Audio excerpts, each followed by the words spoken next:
Alors voilà, est-ce que sur le côté de la page, sur le côté de la première page, vous avez un bloc il est déjà déverrouillé visiblement. On a déjà cliqué sur lui avec les touches commande et majuscules du Mac ou contrôle et majuscules du PC pour le déverrouiller parce qu'en fait il vient du gabarit.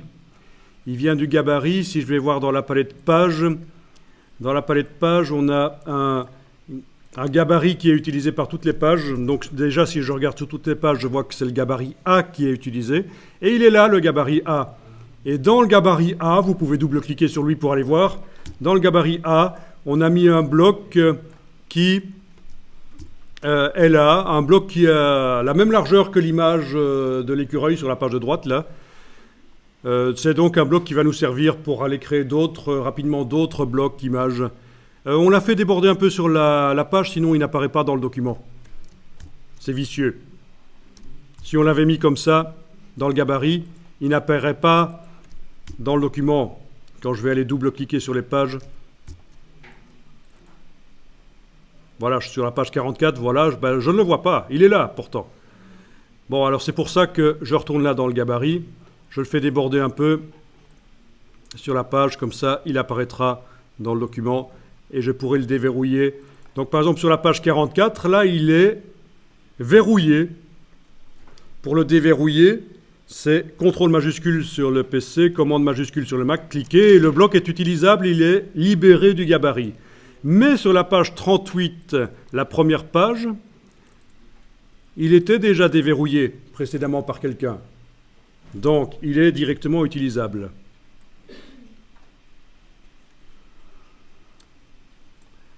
Bon, alors,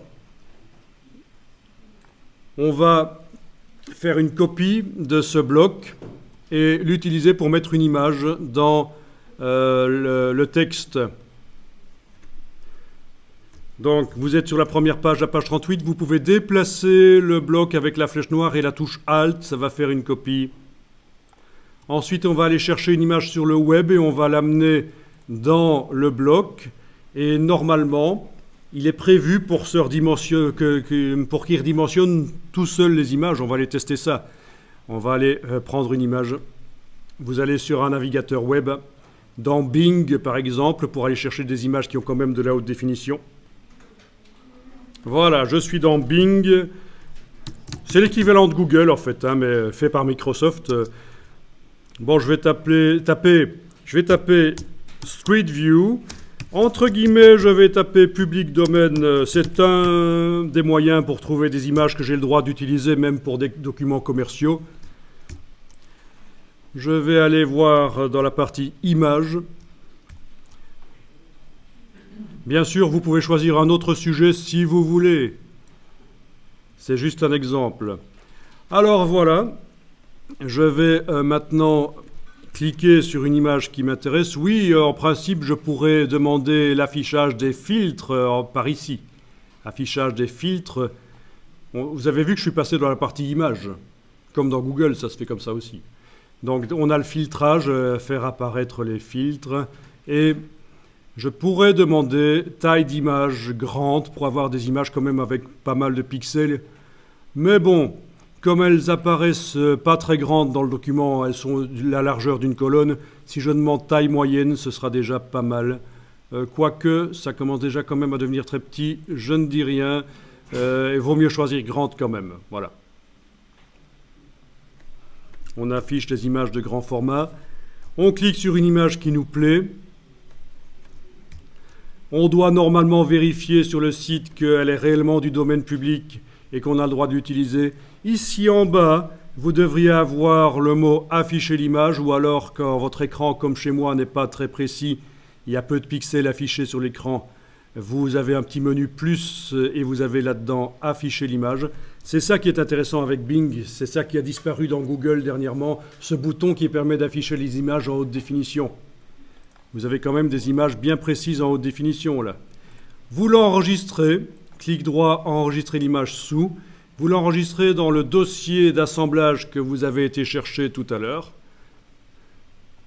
Pas besoin de créer un dossier spécialement pour ça, vous l'enregistrez. C'est pas comme si on allait avoir des dizaines d'images. Quoique, il y a quand même déjà un dossier Links, mais c'est pas grave, vous pouvez l'enregistrer n'importe où. À la fin, on refera un dossier d'assemblage qui va tout rassembler dans un dossier Links. Voilà. À tout hasard, oui, ce serait peut-être pas mal d'aller en chercher directement aussi une deuxième.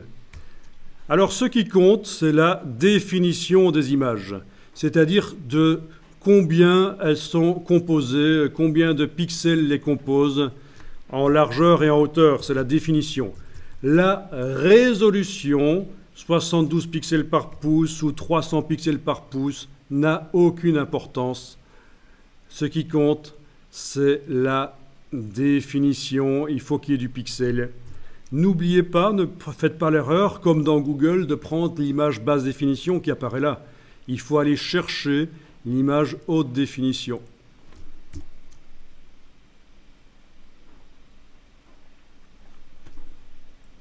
Alors, je réessaye, parce que ça m'a foiré le truc. Apparemment, celle-là, ça ne fonctionne pas, donc je vais en essayer une autre.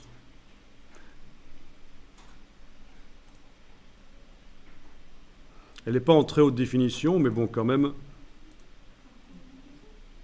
ça marche.